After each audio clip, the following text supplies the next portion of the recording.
Hello everyone, welcome to the new world with highlighting thinking. आज हम इस question को सॉल्व करेंगे और इस क्वेश्चन के थ्रू हम आपको पांच चीज़ें बताएंगे। रिएजेंट का नॉलेज आपको होगा कि और KMnO4 के बारे में बताएंगे। बायोमोलिक्यूल का भी कॉन्सेप्ट इसमें आएगा और रिएक्शन मैकेनिज्म तो चल ही रहा है। तो देखिए, इससे रिलेटेड जितनी भी बातें होंगी ना जुड़ी हुई, हम सब करेंगे। एक एक रिएजेंट का फंक्शन क्या है और जो भी ट्रिक टेक्निक होंगी वो भी हम बताएंगे। ये जेईई एडवांस का क्वेश्चन है और देखिए नीट वाले भी देख सकते हैं, क्योंकि बेसिक कॉन्सेप्ट जो यूज हो रहा है, बस उसमें क्या होगा ना, नीट में क्या होगा, आपको सिंपल सा स्ट्रक्चर बना के आएगा, कोई एक स्टेप देगा, कोई एक स्टेप का रीजन देगा, आपको प्रोडक्ट बनाने को देगा। तो ठीक है, जी एडवांस में क्या हो जाता है, बस आपको स्ट्रक्चर नहीं देता, इसका नाम लिख के देगा, आपको स्ट्रक्चर खुद ही बनाना होगा, बस यही डिफरेंस होता है। तो देखिए, आइए स्टार्ट करते हैं। हम क्वेश्चन को सॉल्व करना, आपको सभी चीजें बताएंगे, ठीक है। तो देखिए, एक एक स्टेप को हम आराम से एक्सप्लेन करते हुए चलेंगे। पहले स्टेप में हमारा KMnO4 लिया है, जो कि एक स्ट्रॉन्ग ऑक्सीडाइजिंग एजेंट होता है। KMnO4 क्या होता है, स्ट्रॉन्ग ऑक्सीडाइजिंग एजेंट। अब देखो, आपको मोल कंसेप्ट में ये पढ़े होंगे कि KMnO4 होता है ना, इसका इसका जो बैलेंसी फैक्टर होता है, एक होता है, कब होता है, एक बेसिक मीडियम में बैलेंसी फैक्टर एक होता है, बेसिक मीडियम में। एसिडिक मीडियम में बैलेंसी फैक्टर 5 होता है, एसिडिक मीडियम में। और न्यूट्रल मीडियम में बैलेंसी फैक्टर इसका क्या होता है, 3 होता है। तो ये आप मोल कंसेप्ट के लिए याद रखो। हमने बोला था ना, आपको कुछ ना कुछ बातें सिखाएंगे हर एक चीज़ के बारे में। अब देखो, ऑर्गेनिक केमिस्ट्री में ये क्या करता है, ये ऑर्गेनिक केमिस्ट्री में अगर कभी भी बेंजीन रिंग के ऊपर, बेंजीन रिंग के जस्ट एलाइल पोजीशन पे देखो, यहाँ पे कोई भी ग्रुप लगा हो, इसको क्या कर देता है, बस एक हाइड्रोजन है, अगर एलाइल पोजीशन, इस पोजीशन पे अगर एक है हाइड्रोजन, तो उसको क्या कर देगा, उस कार्बोक्सिलिक एसिड में चेंज कर देगा इस पूरे ग्रुप को। तो देखो यहाँ पे इसके जस्ट इस पोजीशन पे ग्रुप जुड़े हुए हैं, ये वाले ग्रुप इस वाले पोजीशन पे दिख रहा है, और इस पे हाइड्रोजन तो है ही भाई, ठीक है ना। हमको तो एटलीस्ट एक हाइड्रोजन चाहिए, लेकिन यहाँ पे तो दो दो हाइड्रोजन है, कोई दिक्कत नहीं। अब देखो, कितना भी बड़ा ग्रुप लगा हो डियर, यहाँ पे उसको क्या कर देगा, ये चेंज कर देता है कार्बोक्सिलिक एसिड में, ऑक्सीडाइज कर देता है। ये एक स्ट्रॉन्गेस्ट ऑक्सीडाइजिंग एजेंट होता है। बस ये अभी शॉर्ट ट्रिक के लिए इतना याद रखो, ठीक है। ऐसे हम बेंजीन बना लेते हैं अपने, देखो कंफर्टेबल तरीके से। तो ये अगल बगल दोनों ग्रुप थे, तो अगल बगल हम बना लेते हैं। हमने क्या बोला, कार्बोक्सिलिक एसिड में चेंज कर देगा, बस। अगर एक भी हाइड्रोजन दिख गया तो कार्बोक्सिलिक एसिड में चेंज कर देगा, ठीक है।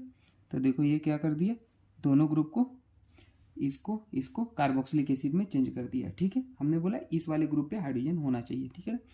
अब देखिए, अगली स्टेप में क्या गिवन था, अगली स्टेप में गिवन था NH3 हीटिंग के साथ गिवन था।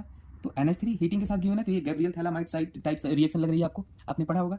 तो कभी भी NH3 हीटिंग के साथ गिवन होता है ना, तो यहाँ पे क्या होता है, यहाँ से NH2 ग्रुप निकलता है, याद रख लेना। ऐसे ही केस में आएगा, रिएक्शन जब आएगा ना ऐसे ही आएगा, यहाँ से NH2 निकलता है, वो इस OH की जगह पे जाके जुड़ जाता है।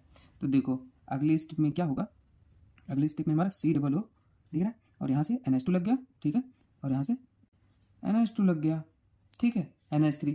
अब तो देखो, आप याद रख लेना, कभी भी NH3 हीटिंग के साथ गिवन होता है तो यहाँ पे NH2 लाके जाके डायरेक्ट जुड़ जाता है, ठीक है। अब देखो, अगली स्टेप में हमारा क्या गिवन था, Br2NaOH गिवन था, ठीक है।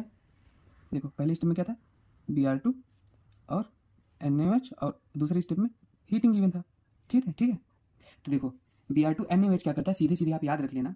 Br2NaOH का काम है, कभी भी आपके पास अगर एमाइड हो ना, हम शॉर्ट में यहाँ लिखते हैं, कभी भी आपके पास एमाइड हो, तो ये हाफ मैन ब्रोमाइड रिएक्शन होता है ना, Br2NaOH के साथ Br2NaOH हो, तो यहाँ पे ये एमाइड को क्या कर देता है, एमाइन में चेंज कर देता है, 1 डिग्री एमाइन में, याद रख लेना। हाफ मैन ब्रोम, सिंपली याद रखो, Br2NaOH के साथ एमाइड गिवन हो तो उसे एमाइन में चेंज कर देना, सिंपल, यहाँ पे इतना, ठीक है। तो यहाँ पे देखो, ये Br2NaOH है, तो ये क्या कर देगा, इसको हटाएगा, इस ग्रुप को हटाएगा, और जस्ट इससे डायरेक्ट जोड़ देगा, एमाइन बना देगा, और ऐसे इसको भी हटा के एमाइन बना देगा। तो देखिए, इसको हम इरेज कर देते हैं, आप नोट कर लेना, ठीक है। तो यहाँ पे हमारा क्या बन जाएगा, ध्यान देना, यहाँ पे हमारा हमारा क्या हो जाएगा, NH2, समझ रहे हो, यहाँ पे हमारा NH2, और यहाँ पर भी हमारा NH2, उस ग्रुप को हटा के NH2 बना दिया, ठीक है। अब देखो, अगले स्टेप में हमारा हीटिंग गिवन था, ठीक है, हीटिंग गिवन था। तो जब भी अगर हीटिंग गिवन होता है डियर, देना, यहाँ पे रिएक्शन हम नहीं कराएंगे, ठीक है। यहाँ पे तो हमने क्वेश्चन में अपने से लिख दिया था। अब ध्यान देना, अगर यहाँ पे हीटिंग, मान लो ये हमारा एक प्रोडक्ट बन गया, जो भी बनना था एक प्रोडक्ट ये बना, ठीक है। अगर यहाँ पे हीटिंग होता तो क्या होता, यहाँ पे हीटिंग होता तो हमारा क्या होता, -NH3, क्या, -NH3 आप बाहर निकाल दोगे। कभी भी याद रख लेना, अगर हीटिंग डायरेक्ट यहाँ भी गिवन होता तो आप क्या करते, H2O मॉलिक्यूल को बाहर निकाल देती है, डायरेक्ट हीटिंग। अब यहाँ पे हीटिंग दिया है तो NH3 मॉलिक्यूल को बाहर निकालेंगे, तो क्या बन जाएगा हमारा, देखिए ध्यान दीजिए, यहाँ पे हमारा बन जाएगा, एक हाइड्रोजन यहाँ से निकाल देते हैं, और NH2 यहाँ से निकाल देते हैं, तो NH, और यहाँ से हमारा क्या बन जाएगा, ये बन जाएगा, ठीक है, थैलामाइड। अब देखो, अगली स्टेप में थैलामाइड ये बन गया हमारा। अगली स्टेप में हमारा क्या दिया है, अगली स्टेप में यहाँ पे आप इस पे मत जाना ना कि सर Br2NaOH के बाद इस B से रिएक्ट करा है ना। अब यहाँ से देखो ये रिएजेंट जो हम अरेंज कर रहे हैं ना, होगा वही, बस अरेंजमेंट अलग है, ठीक है।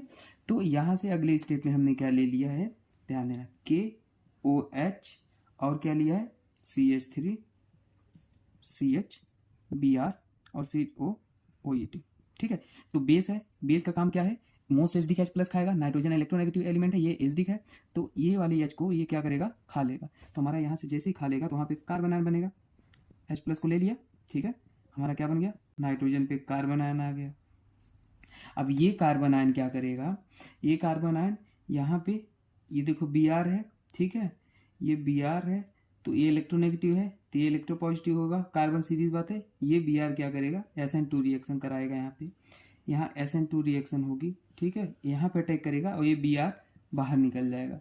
तो अगले स्टेप में हमारा क्या होता है, देखिए SN2 रिएक्शन में क्या करते हैं, देखो अगर 3 डिग्री कार्बोकेटायन होता है तो SN1 रिएक्शन होती है, लेकिन 2 डिग्री होता है तो SN1 भी हो सकती है, SN2 भी हो सकती है। तो देखिए यहाँ पे जो ये कार्बोकेटायन बनेगा इसे निकलने के बाद, वो थोड़ा कम स्टेबल होगा, तो SN2 फेवर करेगा, SN1 ज़्यादा स्टेबल कार्बोकेटायन फेवर करता है, ठीक है, याद रखना बात। SN1 में क्या होता है, रिटेंशन होता है, SN2 में इन्वर्जन होता है। तो यहाँ से अब देखो क्या हो जाएगा, ये वाला अटैक किया यहाँ पे, तो देखो दिख रहा है आपको, हाँ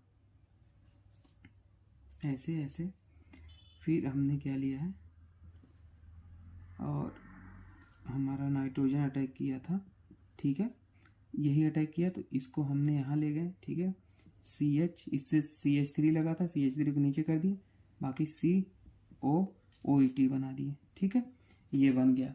अब देखो अगले स्टेप में आपको क्वेश्चन में ये बोल सकता है HD5 कर दो, एसिडिफिकेशन, एसिडिफिकेशन मतलब वर्कअप या H प्लस डाल दो, H3O प्लस डाल दो, एसिडिफिकेशन, ठीक है ना, ये वर्कअप के लिए यूज होता है रिएक्शन में, ठीक है। तो H3O प्लस हाइड्रोलिसिस करा देगा, एस्टर को एसिड में चेंज कर देगा ना, H3O प्लस एस्टर को एसिड में चेंज कर देगा।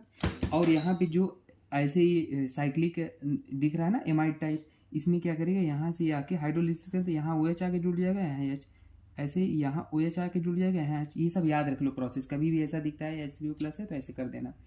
तो अब देखो हमारा क्या बन जाएगा, ध्यान देना, ये ऐसे बन जाएगा और ये बॉन्ड टूट रहा है और ये बाहर निकल जाएगा। तो देखो